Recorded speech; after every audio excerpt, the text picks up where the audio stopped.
Assalamualaikum warahmatullahi wabarakatuh. Selamat berjumpa dengan saya di channelnya Eli. Kali ini saya akan menceritakan sebuah kisah legenda tentang asal-usul Gunung Tangkuban Perahu. Sebelum saya mulai kisahnya, bagi yang baru menemukan channel ini, silakan tekan tombol subscribe, like, share, dan komen. Dan jangan lupa bunyikan tanda loncengnya agar kalian dapat terus update dengan cerita-cerita legenda yang lainnya.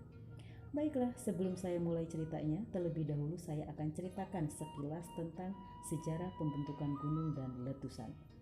Gunung Tangkuban Perahu terbentuk sekitar 90.000 tahun lalu di kaldera Sunda. Gunung Tangkuban Perahu menurut Tek Bahtiar dan Dewi Safriani dalam buku Bandung Purba lebih muda dari Gunung Burangrang.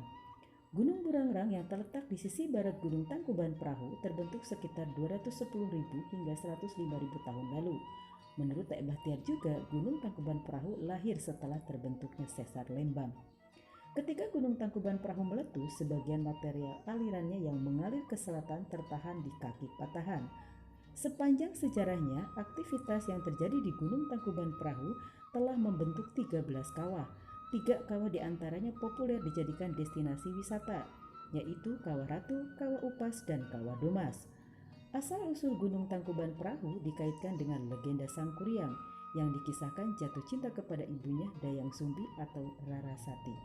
Bagaimana kisah selanjutnya? Yuk kita simak sama-sama. Kisah ini bermula dari seorang dewa dan seorang dewi. Karena kesalahan yang dibuatnya di kayangan, akhirnya harus menjalani hukuman di dunia.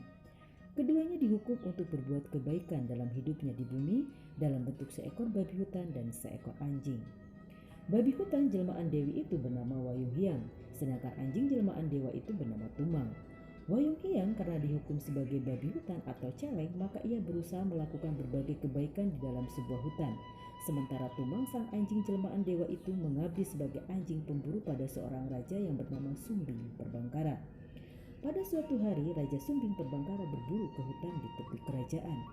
Di suatu tempat yang dekat dengan tempat tinggal babi hutan Wayung Hyang, Sumbing Perbangkara ingin sekali kencing. Ia kemudian kencing dan tanpa sengaja tertampung dalam sebuah batu kelapa.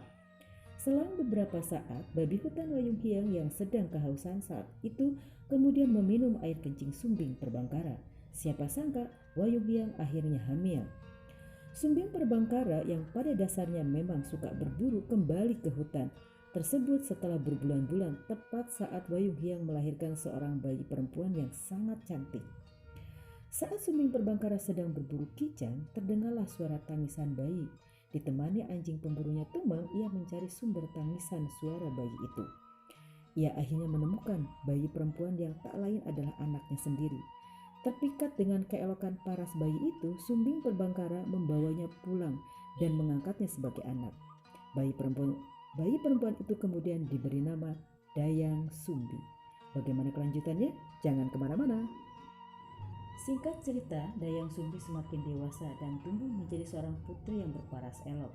Kecantikannya tersiar ke segenap penjuru kerajaan hingga didengar raja-raja dan para pangeran. Dayang Sumbi diperebutkan oleh semua pangeran dan raja yang ingin mempersuntingnya. Terjadilah persaingan di antara para raja dan pangeran tersebut yang akhirnya mengakibatkan perang besar terjadi di mana-mana. Merasa tidak nyaman dengan perang yang terjadi di mana-mana karena memperebutkan dirinya, Dayang Sumbi akhirnya meminta kepada ayahnya, Raja Sumbing Perbangkara, untuk menyendiri dan pergi dari kerajaan. Sumbing Perbangkara, sang ayah sangat berat untuk memenuhi keinginan sang anaknya, tetapi akhirnya ia pun mengizinkannya dan memberikan Tumang si anjing pemburu untuk menemaninya. Singkat cerita, tinggallah Dayang Sumbi di sebuah pondok di tepi hutan. Dengan kehidupannya yang sederhana, tak seorang pun yang tahu bahwa ia adalah Dayang Sumbi yang diperebutkan banyak raja dan pangeran. Di pondok itu, Dayang Sumbi mengisi kegiatannya dengan menenun. Suatu hari saat menenun kain, Dayang Sumbi mengantuk.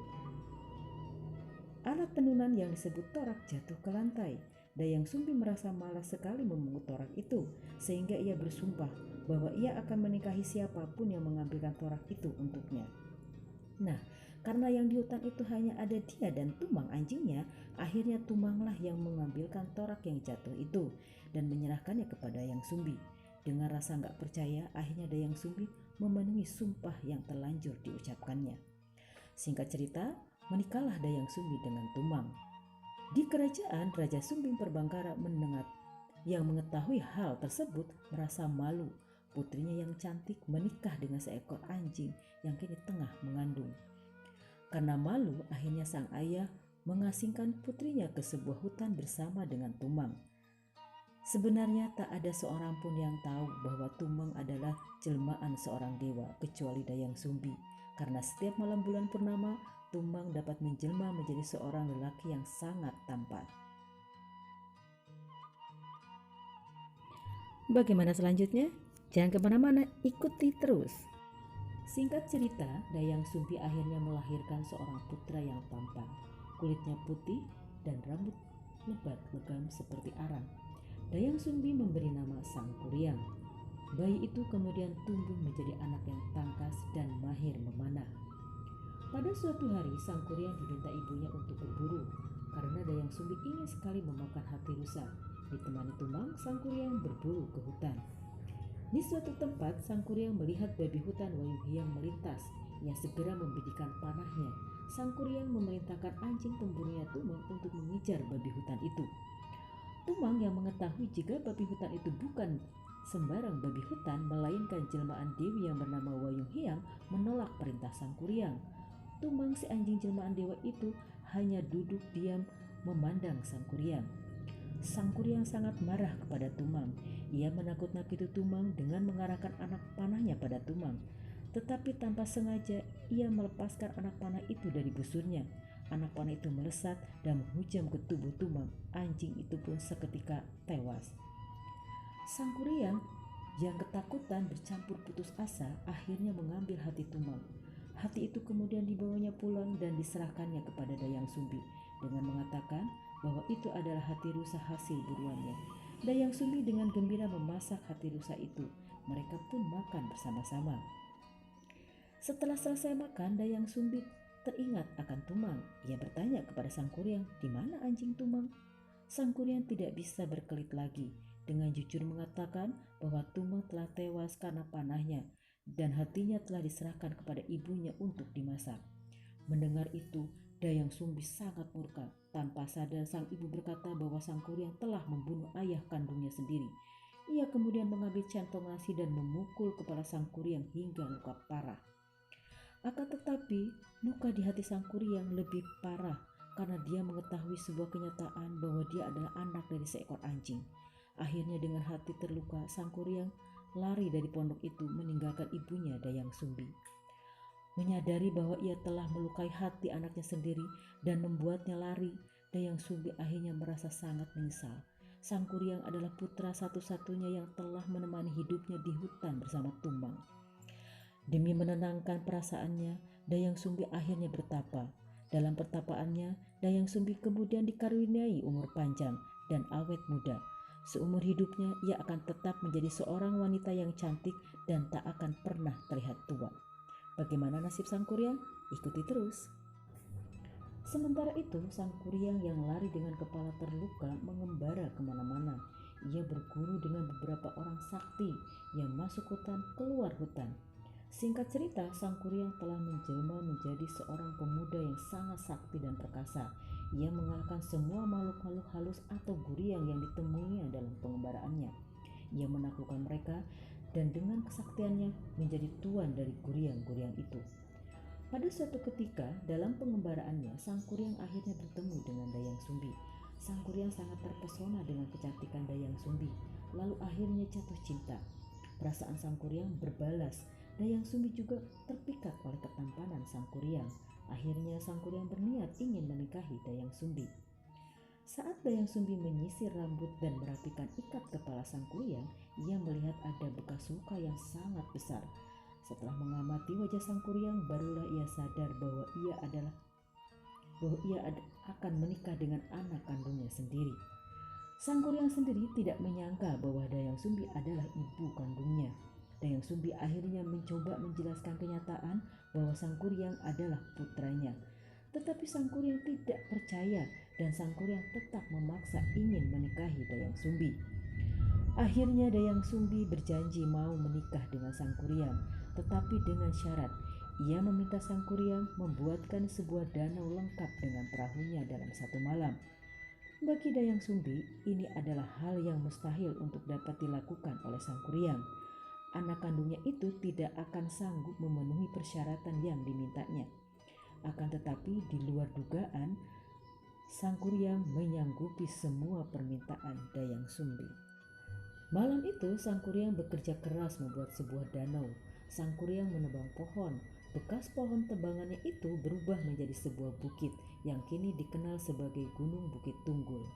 Sementara daun ranting dan bagian kayu lainnya yang tidak terpakai ditumpuknya dan terbentuklah Gunung Burangrang.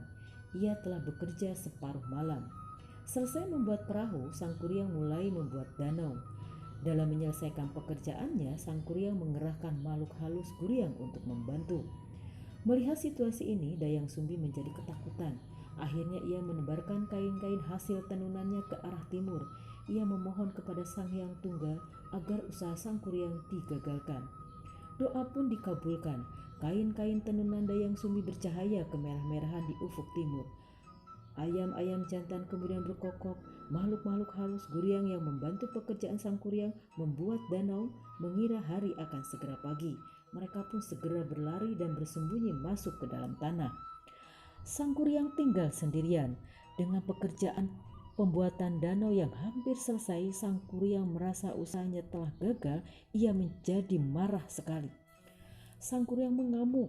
Sumbat yang dibuatnya untuk membendung sungai Citarum dibuangnya ke arah timur dan menjadi Gunung Manglayang.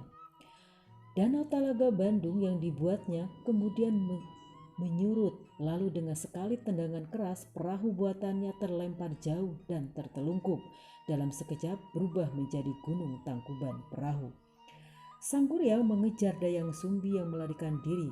Ketika Dayang Sumbi hampir terkejar oleh Sang Kuryang di Gunung Putri, Dayang Sumbi memohon pertolongan Hyang Tunggal. Ia akhirnya menjelma menjadi sekuntum bunga jaksi. Sang Kuryang terus mencari Dayang Sumbi hingga sampai ke ujung Berung dan tersesat di alam gaib. Nah, itulah cerita tentang asal-usul Gunung Tangkuban Perahu. Hikmah dan pelajaran yang bisa kita ambil dari cerita ini, janganlah mudah bersumpah kalau sumpah itu tidak bisa kita penuhi. Berbuat jujur dan selalu terbuka. Dan cerita ini sudah pernah difilmkan pada tahun 1982 yang diperankan oleh Susana dan Clip Sanggra. Bagi yang suka dengan cerita legenda, silakan tonton. Jangan lupa kalau ada saran dan kritik, silakan tulis di kolom komentar. Terima kasih, sampai jumpa di cerita asal-usul selanjutnya. Wassalamualaikum warahmatullahi wabarakatuh.